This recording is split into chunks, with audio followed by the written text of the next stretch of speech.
What are you doing? I'm planting cottages Why are you planting cottages? because this is going to be my cottage garden. You know that's not a real thing. Isn't it? Isn't it? You're an idiot.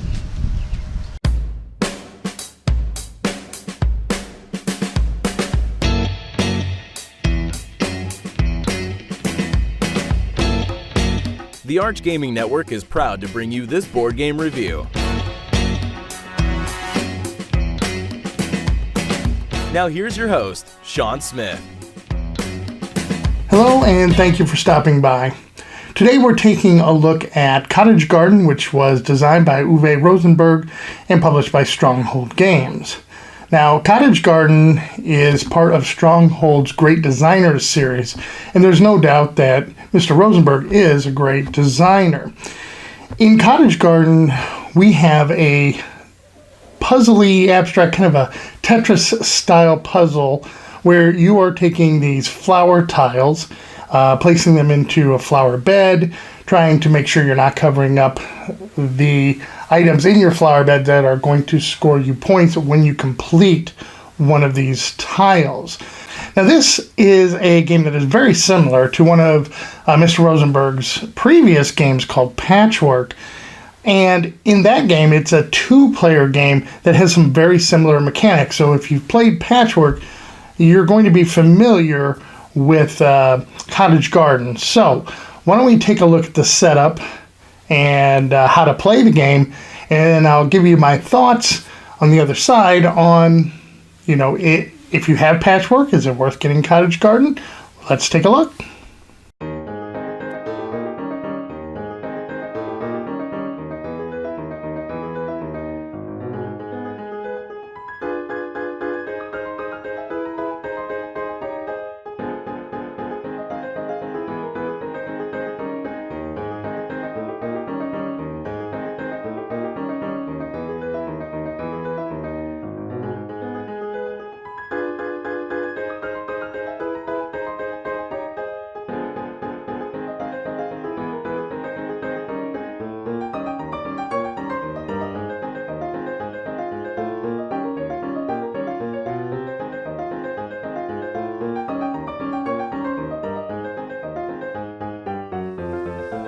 Alright, to set up Cottage Garden, you're going to take the game board, place it in the center of the table. It has a grid of 4x4 for 16 spaces. You're going to take the flower tiles here and just randomly put one on each of the 16 spaces. With the remaining tiles, just place them around the board, just snake them however you want. And you're going to take this wheelbarrow here, and you're going to place it at the beginning of the line. You also have these flower pot tokens. You can place them to the side of the board. We like to just keep them right here in the wheelbarrow.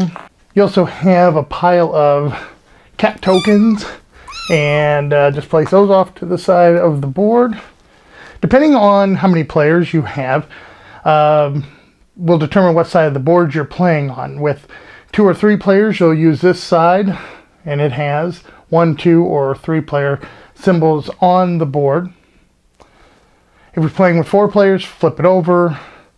You then have this gardener die. In a 2-player game that we're setting up here, you're going to place it on the number 2. Otherwise, all other game modes, it's set to 1, and place it on the designated spot around the board, which is denoted right here. Alright, you have a number of these flower beds in the game. Each player is going to get 2 of them. They are double-sided. One has a light colored side, one has a dark colored side. You are going to take 2 of them at random, place one on the light colored, one on the dark colored. You're going to then take just one at random, place it out in the middle of the table on its light colored side. You also have these honeybee or honeycomb tokens and a parasol token. Also put that within easy reach of all the players. You then have your player board, your flower bed tables here that you're working on. Each player is going to get 3 orange and 3 blue cubes. Place those here. This makes up your scoring track. Each player also gets 2 cats. Pick a random player to start, and you're now ready to begin.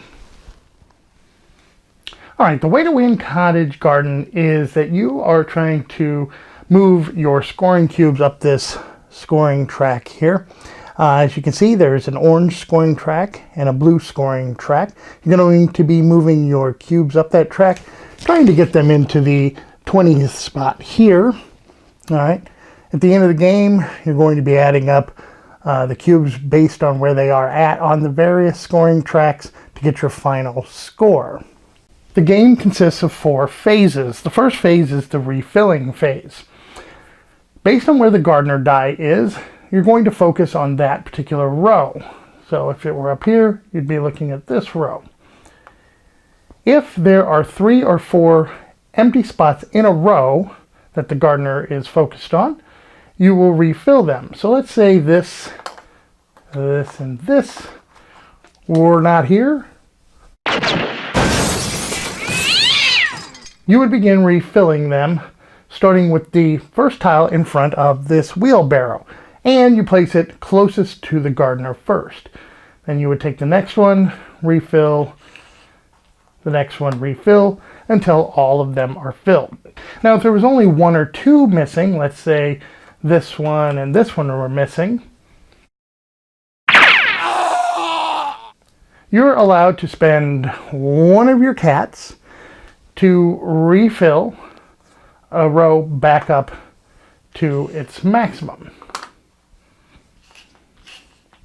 Okay, the next phase is the planting phase, and when it is your turn during the planting phase, you will get to take 1 of these tiles from the gardener's row.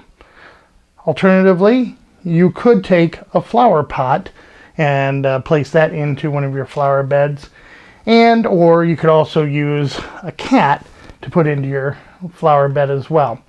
But let's say we want to take this tile right here. All right, we can now take this tile and place it into either one of our flower beds. All right, now there are some placement rules. Let's say you had it placed like this. If you had another tile, you can't overlap a previous tile. You also can't place it so it goes off the board. All right, but the goal that you're trying to do here is to fill up your whole flower bed and not cover up any of these spaces here. These are empty flower pots and these are plant covers. They have a fancy name. I'm not going to attempt to brutalize it by not knowing exactly how to pronounce it, but you are trying to fit them into your garden or into your flower bed without covering anything up.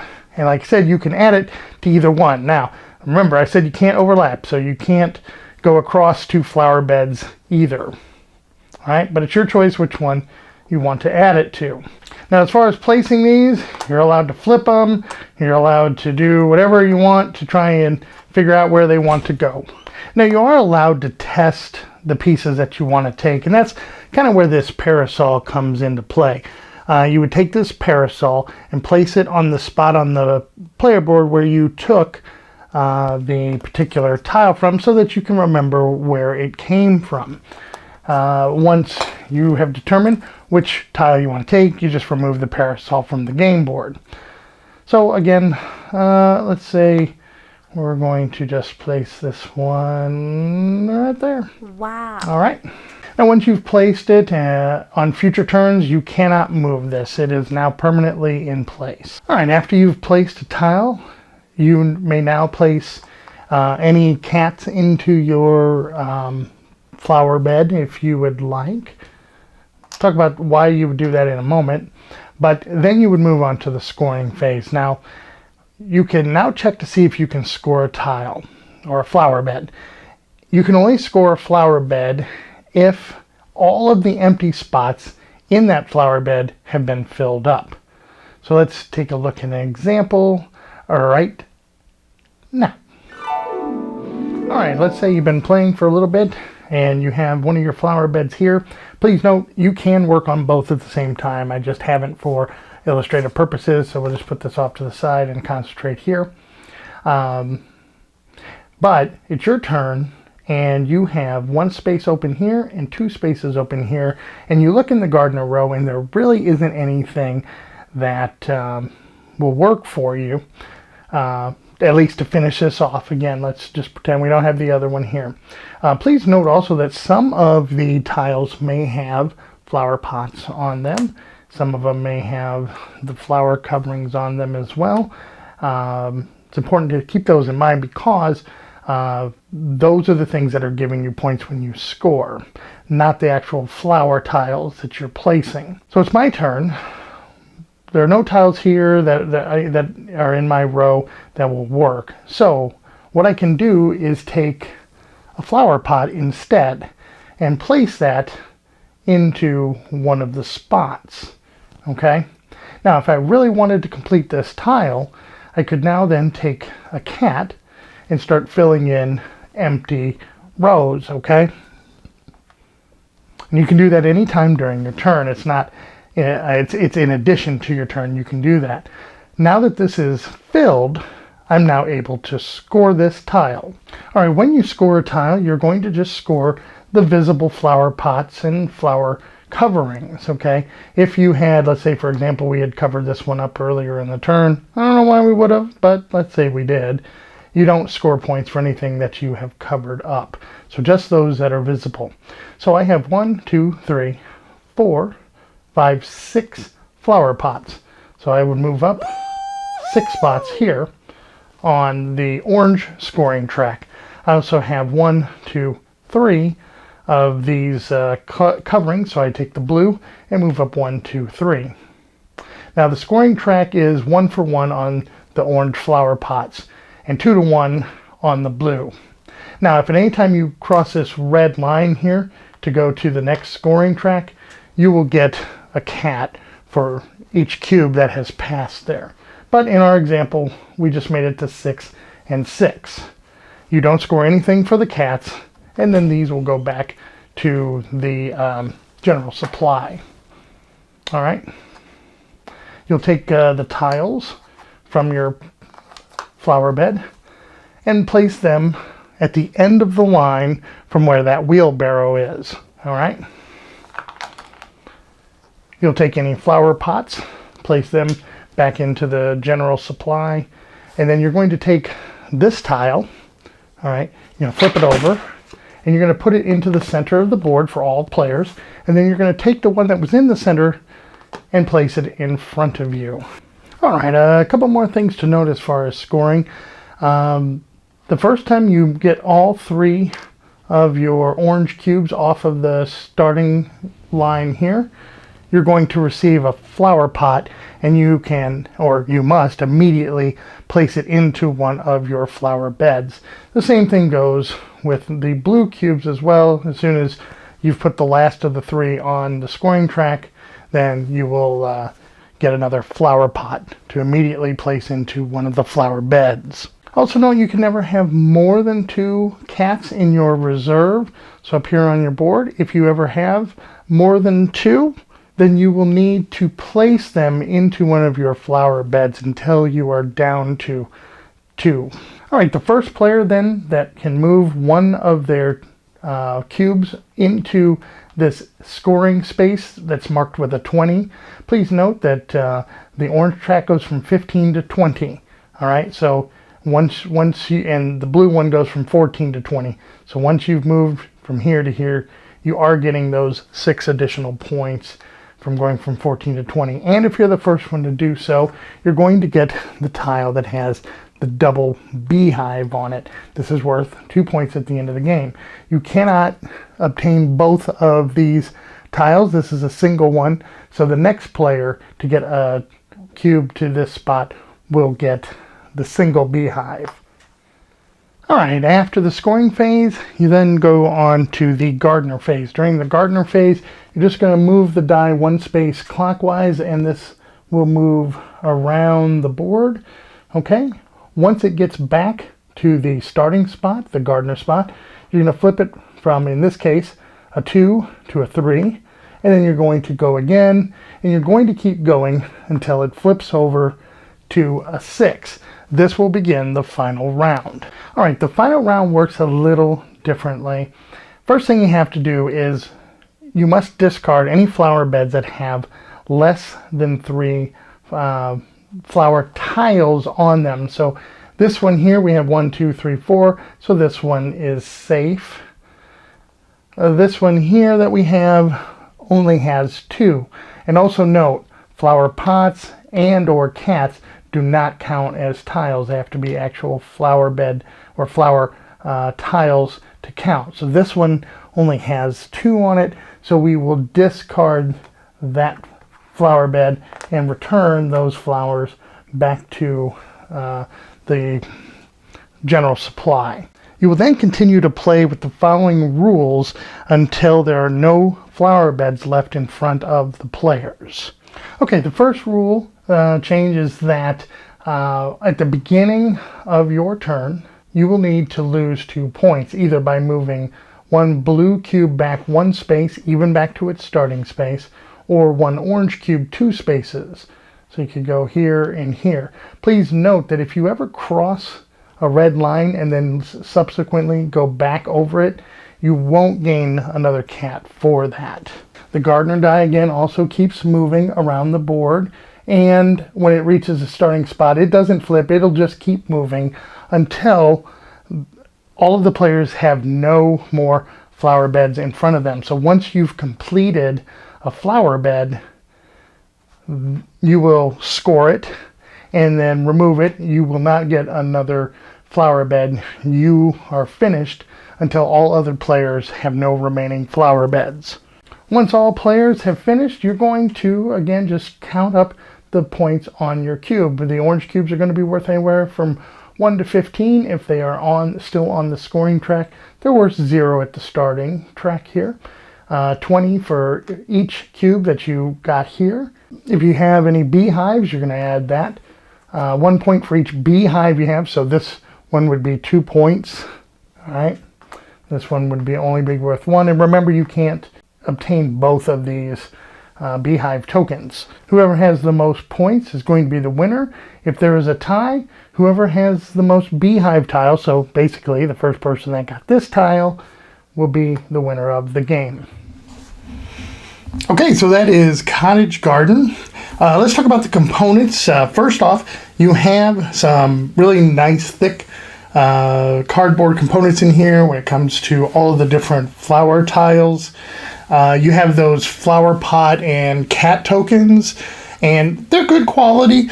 I do like the touch that they had on like the cat tokens, where they do have several different cat poses on them to mix up the variety. It's a nice little touch. The artwork in the game is really nice. The flowers pop on those tiles. There's good variety of them.